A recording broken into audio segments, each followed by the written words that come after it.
Hello students, आज हम discuss करेंगे स्ट्रैटेजी 4 एग्ज़ाम प्रिपरेशन। आप यूनिवर्सिटी के एग्ज़ाम्स देते हो, आप तैयारी तो करते हो लेकिन फिर भी मार्क्स नहीं आते हैं, तो आपकी स्ट्रैटेजी कैसी होनी चाहिए, आपको कैसे प्रिपेयर करना है। जो मैं टिप्स बता रही हूँ अपनी प्रैक्टिकल नॉलेज के बेस पर बता रही हूँ, क्योंकि जितने मैंने स्टडी की है उसमें मेरी जी स्ट्रैटेजी बहुत ही इंपॉर्टेंट रोल प्ले करती है। तो इसमें हम सबसे पहले करते हैं आपको कितना सिलेबस कवर करना है। अगर हो सके एक बार ऑलमोस्ट सारा का सारा सिलेबस है वो कवर करो। अगर नहीं कर सकते हो एटलीस्ट 75% सिलेबस है इसको जरूर कवर कीजिए। वो कैसे करने हैं तो भी इसका भी एक पैटर्न है।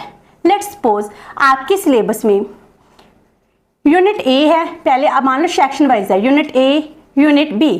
तो अगर सेक्शन ए है इसमें 5 टॉपिक्स दिए हुए हैं, 5 टॉपिक्स को कवर करना है। तो आप इसमें क्या कर सकते हो, जो फर्स्ट 3 क्वेश्चंस है इस कॉन्टिन्यूटी में, तो इन 3 क्वेश्चन को जरूर कीजिए। ऐसा नहीं है फर्स्ट थर्ड फिफ्थ कर लिया या सेकंड फोर्थ कर लिया, क्योंकि जब भी यूनिवर्सिटीज में एग्जाम में क्वेश्चन आते हैं उसमें कैसे होता है कि जो सिलेबस का पैटर्न है उसमें अगर ऊपर वाला 50% है तो इसमें से एक क्वेश्चन जरूर आएगा ही आएगा। तो इससे आपके लॉन्ग क्वेश्चन है आपको शॉर्टी हो जाएगी, मुझको आते हैं। तो इस तरह आपकी स्ट्रैटेजी होनी चाहिए। तो यूनिट बी में भी ऐसे करना है। तो जो 2 पार्ट्स रह गए इसको एक जस्ट रीड देती है।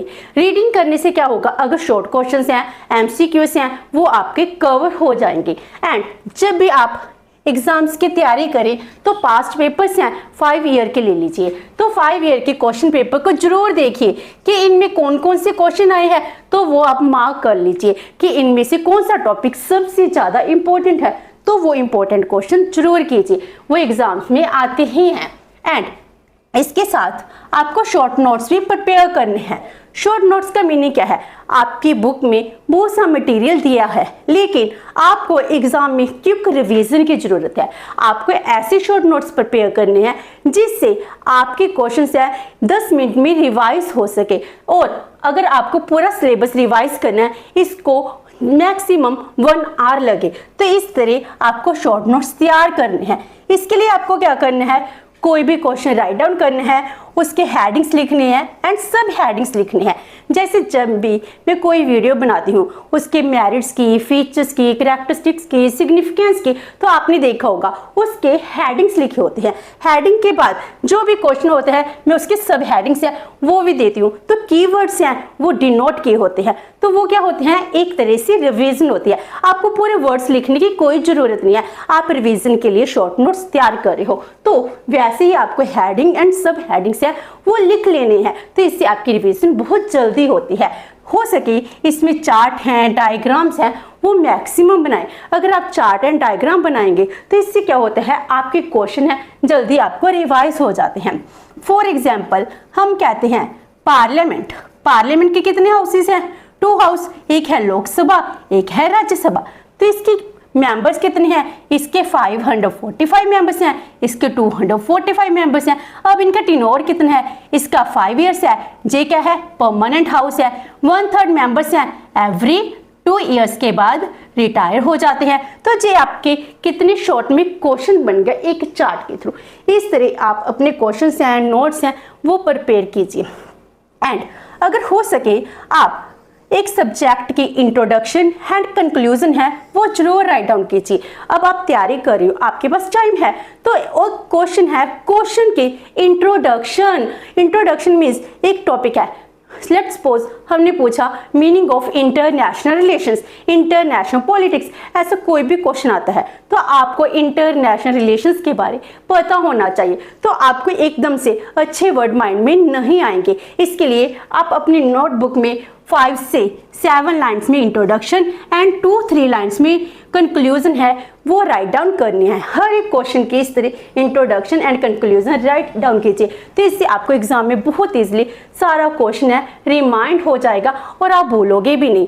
एंड इसके बाद अगर आपके एमसीक्यूज आते हैं तो इसके लिए लर्न करने का सबसे बेस्ट वे क्या होता है, जो कनेक्टिंग वर्ड है इनको की वर्ड्स के साथ कनेक्ट कीजिए। तो जैसे जैसे वर्ड्स हैं आप उनके साथ अगर वर्ड को कनेक्ट करते जाओगे, एक स्टोरी बनाते जाओगे, आप कभी भी नहीं बोलोगे। एंड इसके लिए बहुत ज़रूरी है फुल टॉपिक को एक जस्ट रीडिंग दे दीजिए। एक छोटी सी रीडिंग के साथ आपको सभी के सभी वर्ड्स हैं, सारा क्वेश्चन है, आपको बैकग्राउंड है, वो क्लियर हो जाती है। एंड ये सब आपने बहुत मेहनत से किया। इसका बेनिफिट तभी है अगर आप इसको बार बार रिवाइज करते हो। तो रिवीजन टाइम टेबल होना चाहिए, क्योंकि जो हमारी मेमोरी है शॉर्ट मेमोरी होती है। शॉर्ट मेमोरी का मीनिंग क्या है, हमने आज जो कुछ पढ़ा हम नेक्स्ट डे पूरा 100% नहीं लर्न कर पाते हैं। इसका 15 से 20% है वही हमारे माइंड में होता है। अगर हम इसको नेक्स्ट डे भी रीड करते हैं तो वो 70-80% तक हो जाता है। अगर आप वीकली करते हो तो उसके बाद आपका 90% तक हो जाता है। इसीलिए जो कुछ भी आप आज पढ़े हो उसको शॉर्ट रीडिंग नेक्स्ट डे जरूर रीड कीजिए। उसको आपको 10 से 15 मिनट्स ही लगेंगे। एंड वीकली भी वो रीडिंग दीजिए। अगर वीकली रीडिंग देते हो तो आपके सभी के सभी क्वेश्चंस टॉपिक बहुत अच्छे से याद हो जाएंगे। इस तरह आपकी लॉन्ग टर्म मेमोरी है वो बन जाएगी। एंड पढ़ने का राइट टाइम कौन सा है? वैसे तो जब मन करे वही सबसे राइट टाइम होता है, लेकिन अगर आप अर्ली मॉर्निंग पढ़ते हो तो सबसे अच्छा टाइम होता है अर्ली मॉर्निंग। पहले सबसे बड़ी बात, आपका मोबाइल है आपको डिस्टर्ब नहीं करेगा, कोई सोशल मीडिया पर आपको मैसेज नहीं करेगा। तो अगर आप अपने बेड से उठकर बाहर जाते हो, जैसे आप घर में लॉन में चले गए, पार्क में चले गए, जो ऊपर छत पे चले गए, तो इससे क्या होता है आपको फ्रेश एयर भी आती है और आपकी दिन भर की जो थकावट है वो भी आपकी उतर चुकी होती है। तो माइंड भी फ्रेश है, बॉडी भी फ्रेश है। और इस टाइम जितने भी डिफिकल्ट टॉपिक हैं अगर आप इस टाइम करोगे तो बहुत इजीली और बहुत जल्दी हो जाएंगे। इसीलिए अगर इजीएस्ट है वो तो पहले हमने करने ही करनी है, वो डे टाइम में भी हो जाते हैं। लेकिन डिफिकल्ट क्वेश्चन है हमको उस टाइम समझ नहीं आते, तो आप यूट्यूब पे वीडियो भी देख सकते हो, एक बार रिवाइज भी कर सकते हो। और उसके बाद अर्ली मॉर्निंग बाहर जाकर शांति में अगर आप पढ़ोगे तो आपको सारे के सारे क्वेश्चन या टॉपिक है बहुत अच्छे से समझ आ जाएगा। तो अर्ली मॉर्निंग के अपने ही बेनिफिट होते हैं। एंड आपको इस टाइम स्ट्रेस नहीं लेना है। जितना आप ज़्यादा स्ट्रेस लेंगे उतना ही कम याद कर पाएंगे, उतना ही कम समझ आएगा। इसीलिए मेडिटेशन भी करनी है, योगा, डांस, कुछ भी जो आपको अच्छा लगता है वो जरूर कंटिन्यू कीजिए। एंड रिटन प्रैक्टिस भी करनी चाहिए। रिटन प्रैक्टिस क्यों? आपने इतनी तैयारी कर ली, हो सकता है जब आप एग्जाम में क्वेश्चन लिखे तो आपका आता सब कुछ है लेकिन फिर भी क्वेश्चन है वो कंप्लीट नहीं हुए, टाइम सब हो गया। इसीलिए आपको जरूरत है कि आपको रिटन प्रैक्टिस करनी है। जब आप एक क्वेश्चन, लॉन्ग क्वेश्चन है मान लो, वो फर्स्ट टाइम आप अपने घर पर लिख कर देखते हो, उसको अगर 40 और 50 मिनट्स लगते हैं तो वो टाइम रिड्यूस होकर 25-30 पर आ जाएगा। अगर आप 1 वीक के लिए कंटिन्यूस प्रैक्टिस करते हो तो वो प्रैक्टिस भी करनी है। And last one, never give up. मान लो एक क्वेश्चन है आपने 5 इयर्स में देखा, वो बहुत इंपॉर्टेंट है लेकिन आपको समझ नहीं आ रहा, बहुत डिफिकल्ट है। आपने एक बार रीड किया, कोई वीडियो देखी, फिर भी समझ नहीं आया, लेकिन उसको छोड़ना नहीं है। अगर गिव अप कर दिया तो मीनिंग आपने जो एफर्ट्स किए थे वो सभी खत्म हो गई।